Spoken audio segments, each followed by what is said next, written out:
I want to give you a quick sort of review of what the UN Arms Trade Treaty is about, talk a little bit about its status, and then lay out a few of the problems that I see with it. I'm going to try to be brief in all three of these phases so that we have time for some Q&A and discussion afterwards. Let me start off by just making sort of one fundamental point, and I hate to contradict my distinguished host on this matter, but I'm afraid I'm forced to. The UN Arms Trade Treaty is not solely about small arms. If you take away one point from everything that I say today, wipe away the phrase small arms treaty from your mind. This treaty, as currently drafted, covers everything from bullets to battleships. It covers parts and components for everything from bullets to battleships. It covers industrial processes. It covers joint manufacturing. It covers brokering and facilitating for everything from parts and components for everything from bullets to battleships. This is an enormous treaty covering a vast range of every conceivable defense-related item and service produced by the United States or anyone else in the world. So when we talk about small arms treaties, we are vastly underrating the scope of the ambition that's involved here. The Arms Trade Treaty is thank you. I make this point so explicitly because it's a common feature in discussions among those who are rightly concerned with this treaty. My point is very simple. If you're concerned about a small arms treaty, you should be 1,000 times more concerned about a treaty that covers everything that this treaty in fact purports to cover. The treaty is going to have two basic components in it. First, it is going to define this extraordinarily wide range of things that it covers, bullets to battleships, as I said. And then second, it's going to lay out a list of largely human rights-related criteria that nations who sign and ratify the treaty are supposed to apply to every individual arms transfer that they engage in to see whether it meets the treaty's checklist. Now, the checklist is extraordinarily broad. It currently contains 10 items. It is a checklist format, and I'll say more about the implications of that later on. But suffice it to say that on the one hand, you've got an extraordinarily wide range of items the treaty covers. On the other hand, you've got an extraordinarily wide range of very ill-defined and troubling criteria that nations are supposed to apply to any transfer of any of this list of items. Where do we stand on the treaty? The UN conference to negotiate the treaty will open on the 2nd of July in New York. It is scheduled to conclude on July 27th. It would be a foolish man who would say with certainty that we will have a treaty on July 27th, but all signs point to the strong likelihood that we are going to have a treaty on the afternoon of July 27th. I would point out that this makes dealing with this treaty extraordinarily difficult because what you hear from the administration and from pro-treaty people right now is your concerns are unfounded. The treaty has yet to be drafted. All will be dealt with in the drafting stage. When we get to July 27th at 5 p.m., the line will change to, well, I'm sorry, the treaty is done now, and it's been agreed to by 50 nations already. So you really should have expressed your concerns a lot earlier. It's a pity you didn't speak up when you had an opportunity to do so. Now, if by chance the treaty doesn't get done on July 27th, I guarantee that there will be a future UN conference to complete the treaty at some later date. July is not the end, whether there is a treaty or no treaty. This process is only at its start. It is not at its finish, regardless of July. What will the President do with this treaty, presuming that we do get a treaty on July 27th? I have been told in private briefings that the President will sign. I have also been told that there is no chance that the Senate will ratify. It is not true that if the President signs a treaty and the Senate does not ratify, that the U.S. is then under no legal obligations. The U.S. State Department understands that even a presidential signature obliges the U.S. to uphold the object and purpose of the treaty. I view this as one of the most outstanding weaknesses in the American treaty system, that it is possible to smuggle covert, not ratification, but covert compliance, as determined by State Department lawyers, with an unratified treaty into the American legal process. In some respects, this is the worst of all possible worlds. You have a treaty which has not been subject to the advice and consent of the Senate, which can be interpreted by the State Department to mean almost anything or not anything that it wants to mean, and we then have legal cover for the U.S. doing or not doing whatever it wants to do under the cover of upholding the object and purpose of this treaty. So, and this is not simply an arms trade treaty matter, of course. This is treaty system more broadly. We have a problem in this country that people, including many right-thinking conservatives, believe that nothing happens without Senate ratification. That is not legally true. Finally, the problems with this treaty. I've written and passed out a range of web memos and issue briefs, depending on the day. They're all stapled together. I believe you all have them now, setting out a series of some of the problems I've found so far with the draft as we have it. There are Second Amendment concerns. These have been raised very widely on the Hill and off the Hill. I don't discount these concerns, and indeed the first web memo in the package relates to Second Amendment issues. But I want people to bear in mind that the concerns about this treaty are much broader than the Second Amendment. There are concerns about the continued ability of the U.S. to sell arms to Taiwan, which is a U.S. legal obligation under the Taiwan Relations Act. There is an issue brief in the packet on the Taiwan issue. There is a serious concern that this treaty will end up legitimating the supply of weapons to terrorists, because the current draft of the treaty contains standard UN language saying that, oh, of course you shouldn't transfer arms to terrorists, but individuals resisting foreign occupation aren't terrorists. That is code word for Hamas, Hezbollah, Taliban, and a lot of other groups out there. And of course, the UN has never defined terrorism. So you tell me what the legal import of a treaty is saying that you shouldn't provide arms to terrorists if the UN and the treaty doesn't actually define terrorism. I have not yet written on the subject, though I'm working on it. There are serious concerns about what this will do to the position of Israel in the Middle East, to the U.S.-Israeli relationship, and to the broader Israeli ability to buy and sell arms, because many of the treaty criteria are going to be interpreted by treaty proponents as directly critical of Israel. Statements on the importance of following international humanitarian law, international human rights law, international criminal law are guaranteed to be picked up by a lot of European countries and a lot of non-European countries, and Israel will be pointed to as the foremost violator of all of these supposed laws, and there will be immense pressure in the United States and especially in Europe to cut off, diminish, restrict U.S. Israel and European Israel, and for that matter, outward-going Israeli sales of any defense-related item. All of those are very important issues, but they're not the concerns I really want to focus on. The core problem with the treaty is that it's going to be done through the United Nations.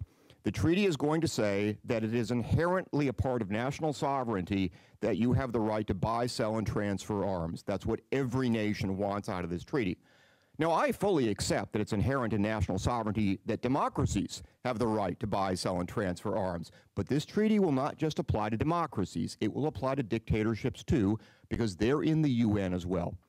So what you are going to get here is a treaty that pretends to control the arms trade, but in fact says that Syria and Russia, as member states in the UN and sovereign states recognized as such, have the right to buy, sell, and transfer arms to each other. Human rights advocates simply do not understand in this particular context what they are doing. They are not controlling the arms trade. They are legitimating the worst, most repressive, least humanitarian, and most disgusting facets of it. Second, the U.S. currently has a model for arms transfers which dates from the Clinton era, and in spite of that, it's actually a very good model. This is Presidential Decision Directive 34, promulgated by President Clinton in 1995. It's a very sensible, very carefully drafted document that lays out a wide range of criteria the U.S. will consider when making an arms transfer and says, we're going to look at all these criteria. Human rights matters, the defense industrial base matters, our national security interests matter, and it's a matter for our judgment to weigh all these criteria and decide what we want to do. These are the things we're going to consider, but we're not promising to do anything. That is a very sensible model, given how difficult the world we live in. The model of the Arms Trade Treaty is to list 10 criteria and say, if you fail even one of these criteria, no transfer. So the U.S. is a consideration of a wide range of factors model. The Arms Trade Treaty is a checklist, and you've got to meet every single check item on the checklist. So not only are the criteria in the treaty fundamentally different from the current criteria that we employ, the basic decision-making model of the treaty is absolutely incompatible with the model that we currently use.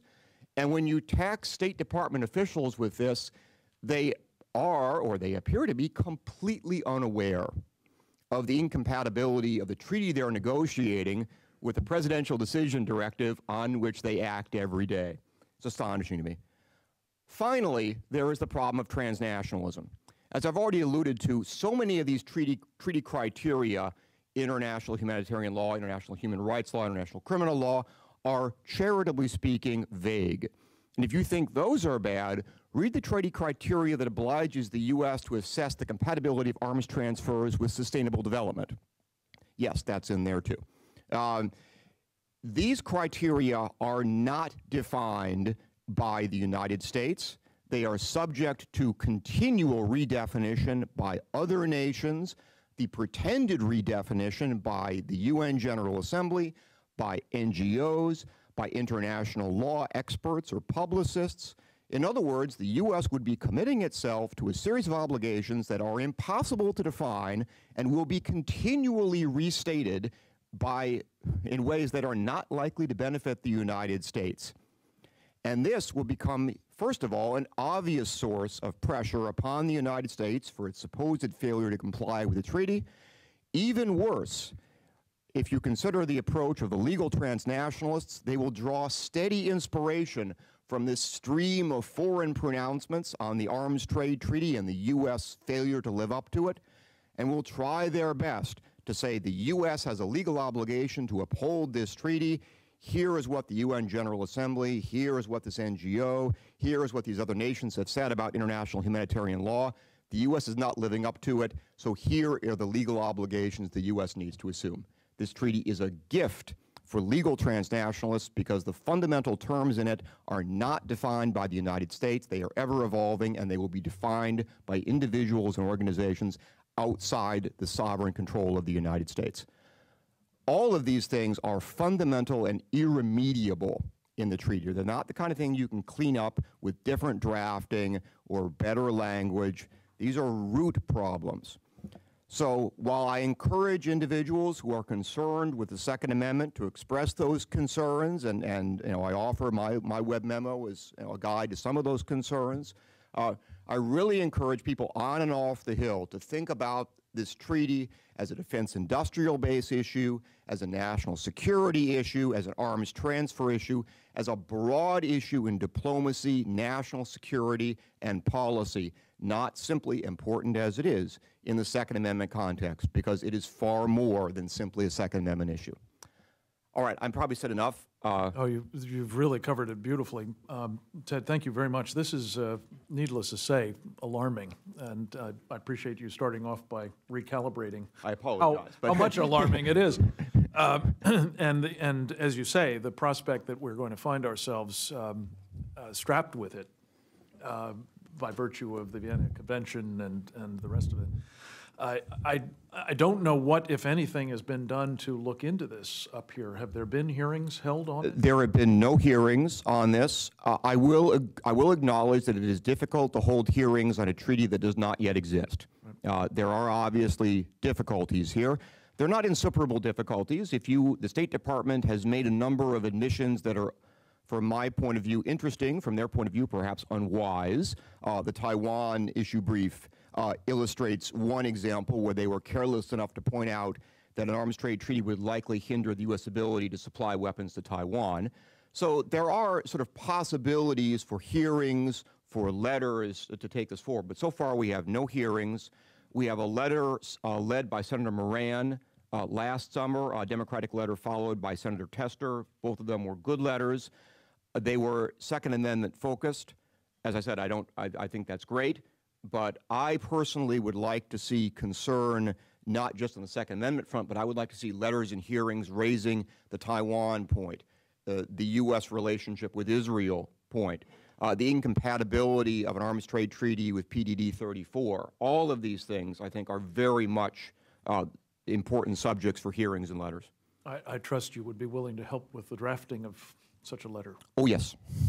Okay. Well, anyone who wants one knows where to come to, and this is why we do these meetings, is to provide such resources. Questions or comments for Ted? Fred? Stand by for the mic, please. Fred Gedrich. When the Rome Treaty was passed in the early 2000s, President Clinton had made the U.S. a signatory to it. Correct. In the waning days of his administration. The last day. President George W. Bush, through John Bolton, removed that signature. In a worst-case scenario, can President Romney do the same thing if he's so inclined? Absolutely. This is commonly, although slightly inaccurately, known as unsigning. Essentially, what President George W. Bush did was to send a letter saying, we have no intention of proceeding to ratification for this treaty, therefore we are not bound on its object and purpose, et cetera, unsigning. Yes, President Romney or someone else can unsign if President Obama signs. But I would point out that getting the International Criminal Court unsigned, getting the Rome Statute unsigned, was a political achievement of the highest order and an enormous deadlift on the part of a lot of people in this room and a lot of people outside this room as well. And I am really not comfortable with saying that 6 months or 4 years and 6 months or 8 years and 6 months from now, because we have no guarantees about the future, that it may, by Herculean political efforts, be possible to unsign a document that we should never have signed in the first place. The sensible thing to do is not to put yourself in the hole in the first place, not to rely on your ability to dig yourself out after you're already in over your neck. Can I just mention that issue was also elevated in the hearing yesterday of the Foreign Relations Committee when Chairman Kerry assured people that if this doesn't work out, we can always just denounce it. And I would add, this week is the 10th anniversary of President Bush getting us out of the ABM treaty, also a hugely heavy lift and arguably even more. I really challenge people who say this. Let's just say that if we have a second Obama term and that in 2 or 3 years it is demonstrable that the arms trade treaty has been a dangerous failure. Will left-wing NGOs, will Democratic senators, will they then flock to demand an unsignature? Who can possibly be naive enough to believe that?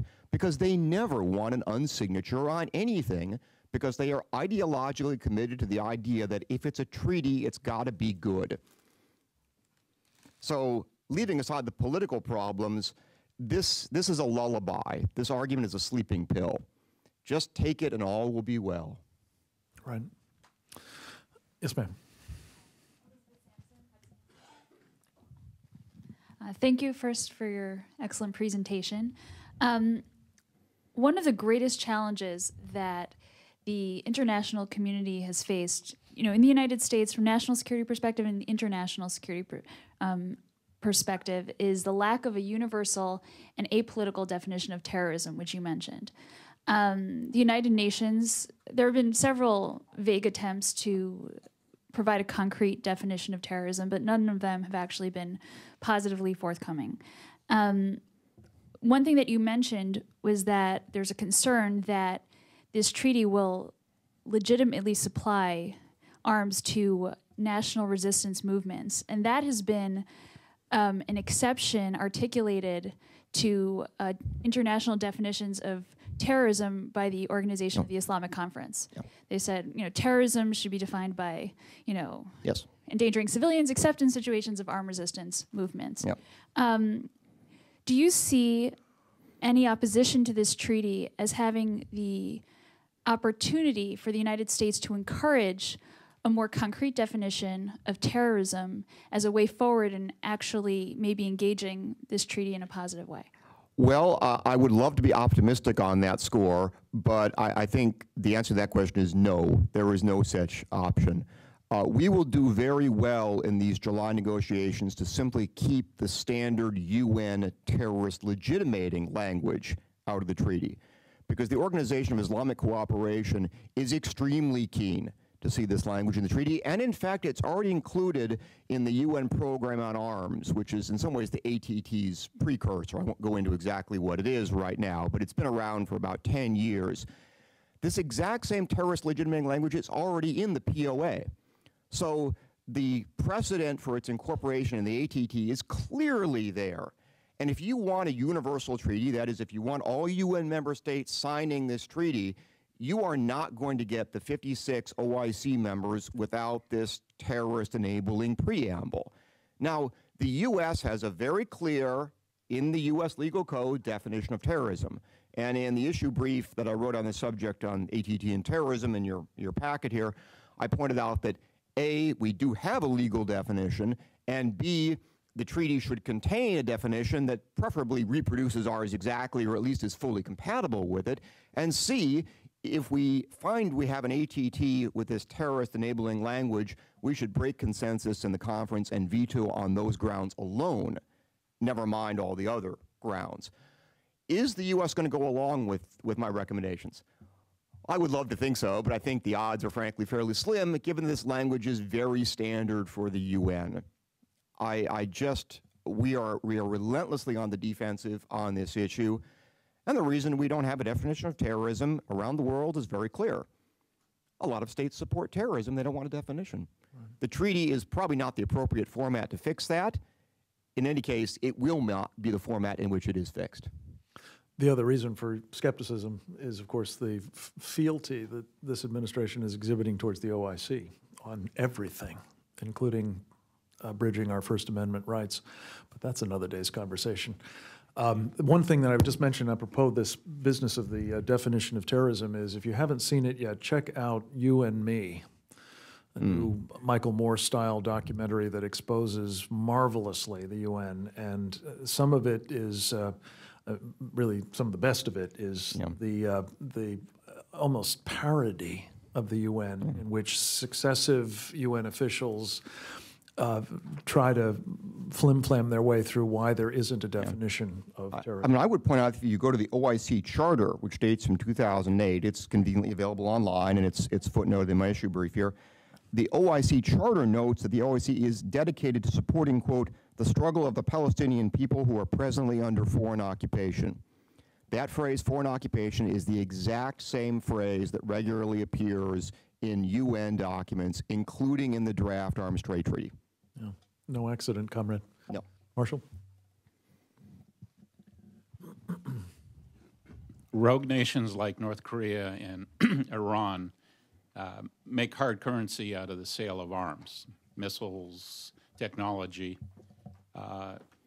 And is this treaty going to complicate the situation, such as the U.S. stopping ships at sea, if there isn't a UN sanction against those arms movements, or how is that going to occur? Well, the treaty requires respect for UN Security Council resolutions and for international and regional arms control agreements. We could sort of argue about the wisdom or lack thereof in a number of contexts. South Korea is a particular case because it's under a number of UNSC sanctions already. But let's take a state like Syria, which is not.